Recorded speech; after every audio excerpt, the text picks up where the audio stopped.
They were not ready for someone like you. They thought they could play the same tired emotional games and hide behind half-truths and charm. This time it didn't work. Because you were not confused.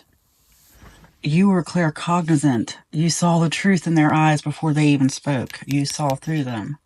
That's what they'd say now if they could admit it. You didn't fall for the performance.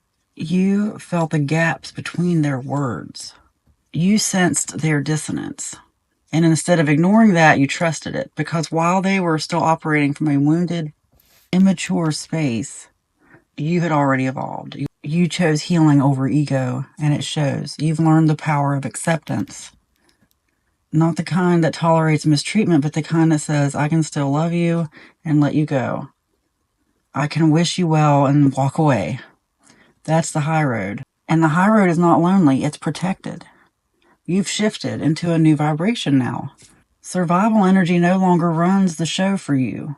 You've stepped into purpose, into presence, into power. Spirit is confirming, operate in love and you will prosper.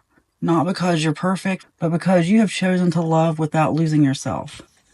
You chose to lead with your heart, even after it had been bruised. That's why things are shifting in your favor. That's why the abundance is coming. That's why doors are opening. Why you keep getting the urge to maybe clean your house if that's what you're doing. I am getting that for someone. And it doesn't have to even mean physically. It could mean emotionally, spiritually. You're cleaning house because new energy is coming in. I think a lot of us are doing that. That's really the energy I'm getting right now. I'm going to do 4 more cards. I've changed my format a little bit. I just felt like I was led to. Now that you're walking away from this situation in silence, suddenly they remember what they lost. No one else has this effect on them. That's the loop in their mind. That's the realization that hits when their distractions stop working. No amount of validation, noise, or scrolling can touch the peace they felt in your presence because you were not just another connection. You were a peacemaker. Not in the passive sense, but in the divine sense. Like you kept them together. That's what I'm really getting. Is like you were some kind of glue that held this person together. You carried stillness where others brought chaos. You knew how to listen beyond the words. You saw past this person's persona because they do have a different persona. That's why it was such a big deal that you saw through them. You saw past that and you reached for their soul. And that's terrifying for someone like that. Someone who's never been seen. And that's how they felt. They had really felt like they'd never been seen before. They're stuck in that frequency where misery loves company. This is their frequency right now. They don't know how to receive unconditional love without suspicion. They don't know how to sit in stillness without sabotaging it. So they try to pull you back. Not always through words, sometimes just through energy. Through stuff like scrolling and lurking and thinking about you at 2 a.m. That kind of energy. But your spirit knows better now. This time you're not mistaking guilt for guidance. You've already accepted the past for what it was. And now the universe is issuing you an open invitation to step into what is.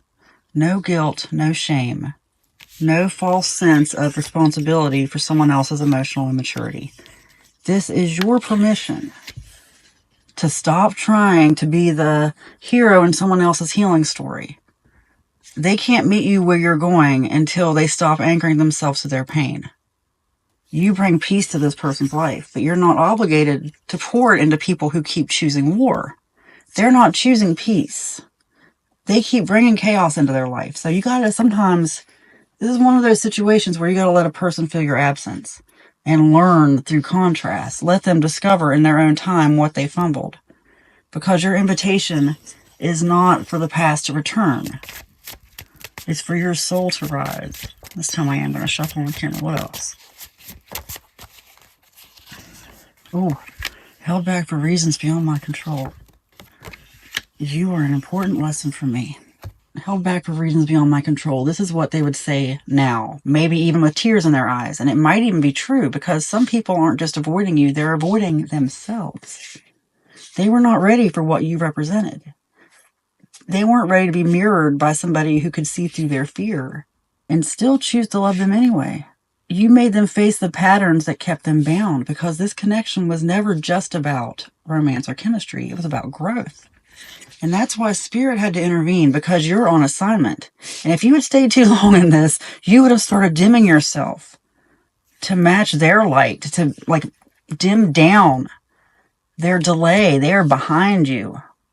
So the universe stepped in, pulled you apart, protected your path because it's time sensitive, because it's sacred. And even now they see it. You are an important lesson for them. That's what they carry in their quiet moments. That's what they think to themselves quite often. Where is the lesson in this? They see it now. Because you were not just a phase or a wake-up call. You were their mirror, and you taught them that love doesn't have to hurt. Love doesn't have to be hidden. Their light doesn't have to be bound by fear behind a locked door. But here's the most important part of this. You were never meant to become the lesson yourself. You were meant to learn from this, not live in it. But you have learned that your spirit can't be trapped in cycles, that your soul is wired for expansion. Even the deepest connection can't keep you from your purpose. You didn't fail, you fulfilled. The pain is temporary but worth it. Love yourself first.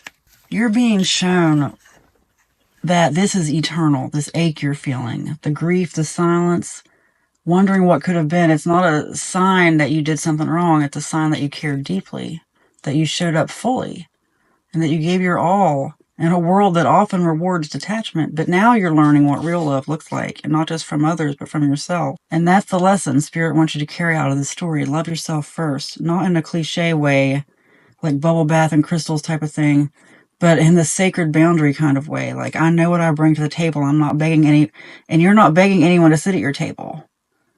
You can be alone without being lonely, because you feel safe now by yourself. You've earned your wings through fire.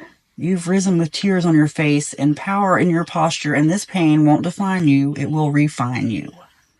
Because every time you choose yourself, every time you say, I may still love them, but I love me more, the universe opens another door.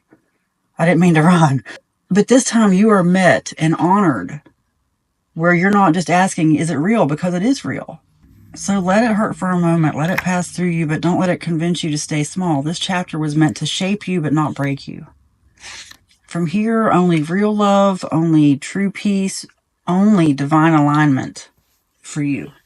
And this is the energy that you need to end this reading. And it's a lot of cards came out. I usually don't read this many at the end, but I'm going to go through it, and I just want you to be open to this. Let this just soak into your subconscious. Words are everything. Words program our reality, and everything else starts lining up with it. You are just a character in a story that you're writing as you go. That is what spiritual awakening is truly realizing. I speak this into your life, and I believe it for you. You make excellent decisions. You make peace wherever you go. I love that this came out along with that peacemaker card, because that's really what this person misses most. And you need to just keep that feeling, because people who want your peace, they usually kind of try to disturb it, And your peace is very powerful. You need to protect it. You are wealthy and prosperous in every aspect of your life. Just claim it and release all blockages. I claim that any blockage that you have, any limiting beliefs are gone, that you are ready to receive everything that God, the universe, has to offer. The right eyes are always on you. Don't even worry about who isn't looking, okay? Just worry about the ones who are. I shouldn't say worry. Fear draws in fear. Create your world with nothing but positivity, okay? Anything is possible for you.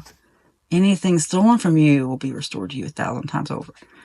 I manifest that you check all of your accounts and they are overflowing. That you check your pockets and you find cash. Anything is possible for you. That open invitation draws my eye as I say this. I want you to just imagine that you have an open invitation to abundance and joy and love and unconditional love from the universe, that nothing can stop you. Nothing can stop you. Operate in love and you will prosper. That card came out. Really, the key to unlocking anything is to manifest it through just being grateful and sending peace even to your enemies. It doesn't even mean you have to talk to them. Just sit and have a session where you just imagine good things happening to them, where you just imagine a good outcome. I know that sounds crazy, but you just unlocked so much karma by doing that.